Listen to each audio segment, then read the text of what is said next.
Hi! Welcome back to Punyapilla YouTube channel అండి. ఇప్పుడు మనం ఈ వీడియోలో ఏంటంటే సింపుల్‌గా చేసుకునే మసాలా కర్రీ చూద్దాము.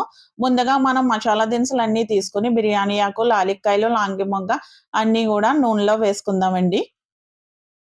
అలా నూనెలో వేసుకున్నాక కొంచెము పచ్చిమిర్చి వేసుకుందామండి. ఇవి వేగుతుండగా మనం ఉల్లిపాయ ముక్కలు గూడా వేసుకుందాం.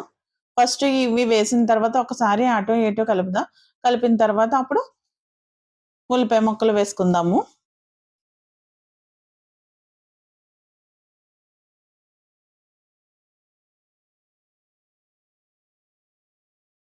చెప్పాను కదా! అటు ఇటు ఒకసారి కలిపిన తర్వాత అవి వేగుతూ ఉంటాయి గదా! మసాలా దినుసులు. ఈ లోపలనే ఆనియన్స్ గూడా, ఉల్లిపాయ ముక్కలు గూడా వేసేసుకుందామండి.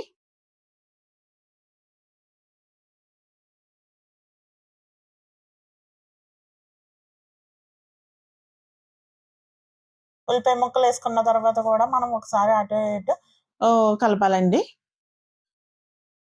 ఇప్పుడు కలుపుతున్నాం గదా! అలాగా కలుపుతా ఉంటే అవి బ్రౌన్ కలర్ వచ్చేదాకా కలపాలండి. ఆ తర్వాత టమాటాలు గూడా వేసుకోవాలి. టమాటాలు వేసేటప్పుడు క్లిప్ మిస్ అవ్విందండి.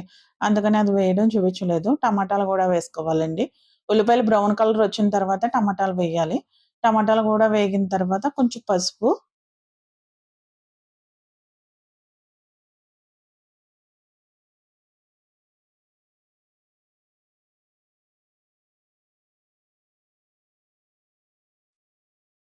పసుపు వేసిన తర్వాత ఒకసారి అటు ఇటు కలుపుతామంటే పసుపు నూనెలో వేగితే మంచి టేస్ట్‌గానే ఉంటదండి.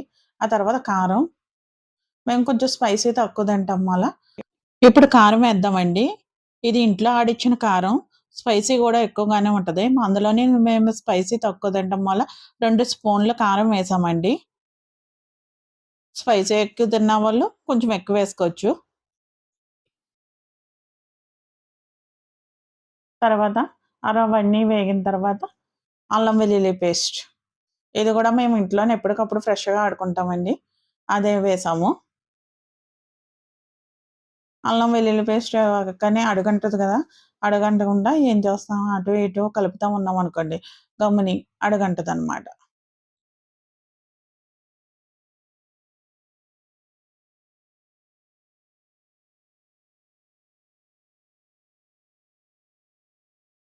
అల్లం వెల్లుల్లి పేస్ట్ వేగిన తర్వాత ఇప్పుడు ఒకసారి కలుపుకొని బాగా మొత్తం అంతాను ఉల్లిపాయ కాబట్టి అల్లం వెల్లుల్లి పేస్ట్ పచ్చివాసన పోయిందా లేదానండి.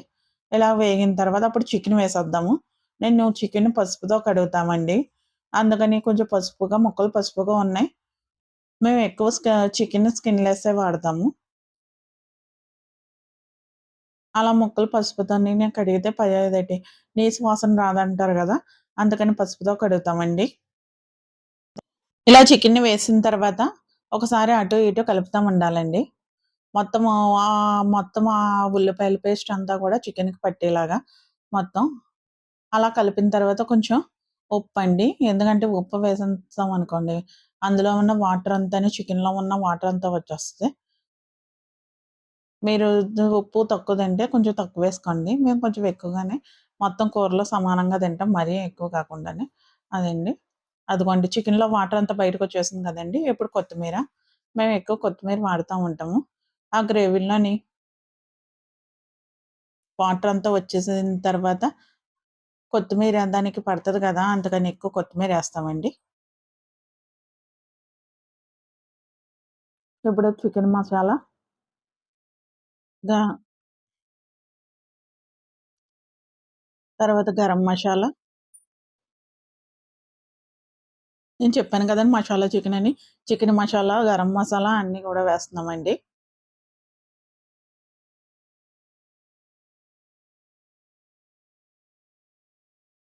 ఇప్పుడు చూడండి చికెన్ ఎలాగా ఉడుకుతుందో.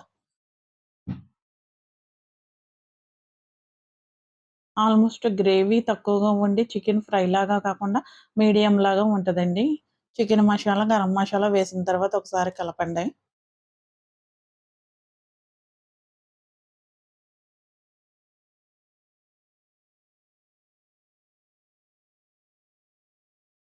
ఇలా కలిపిన తర్వాత ఒక నిమిషం మూతను పెట్టేయండి.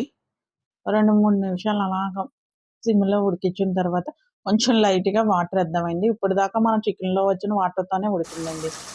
ఆల్మోస్ట్ చికెన్ అంతా ఉడికిపోతుంది. అదిగోండి. వాటర్ మరీ ఎక్కువగా వేయకూడదండి గ్రేవీ. మాకు మరీ గ్రేవీ కాకుండా నేను చెప్పాను కదా! సెమీ గ్రేవీ కింద, అటు గ్రేవీ కింద కాకుండా, ఇటు మరీనేమో గ్రేవీ లేకుండా కాకుండా సెమీ గ్రేవీ మధ్య రకం అండి.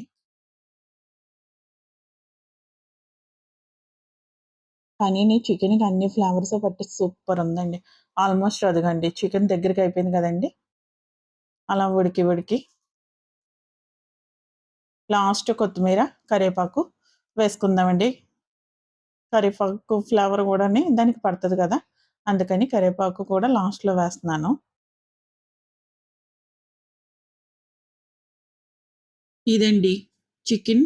చికెన్ చూడండి చాలా దగ్గరకయిపోయింది గదా! ఇలాగా డ్రై చికెన్ కాకుండా, అటు కర్రీ చికెన్ కాకుండా మీడియంలో ఉందండి. ఈ మసాలా ఫ్లేవర్స్ అన్నీ గూడా పట్టి మనకు చికెన్ చాలా టేస్టీగా ఉంటదండి. సింపుల్‌గా అందరూ గూడా చేసుకునే సింపుల్ మసాలా చికెన్ కర్రీ అండి. ఇప్పుడు ఇవన్నీ వేసాం కదండీ! ఒక 2 మినిట్స్ ఉడకనిద్దాం. అంతే అండి. మన రెసిపీ రెడీ అయిపోయింది. మేము చేసిన సింపుల్ చికెన్ కర్రీ అయితే ఈ వీడియో మీకు నచ్చినట్టయితే లైక్ చేయండి, షేర్ చేయండి, అలాగే కామెంట్ చేయండి. అలాగే మంచి వీడియో కోసం పూర్ణపిల్ల యూట్యూబ్ ఛానల్ సబ్స్క్రైబ్ చేయండి. బాయ్.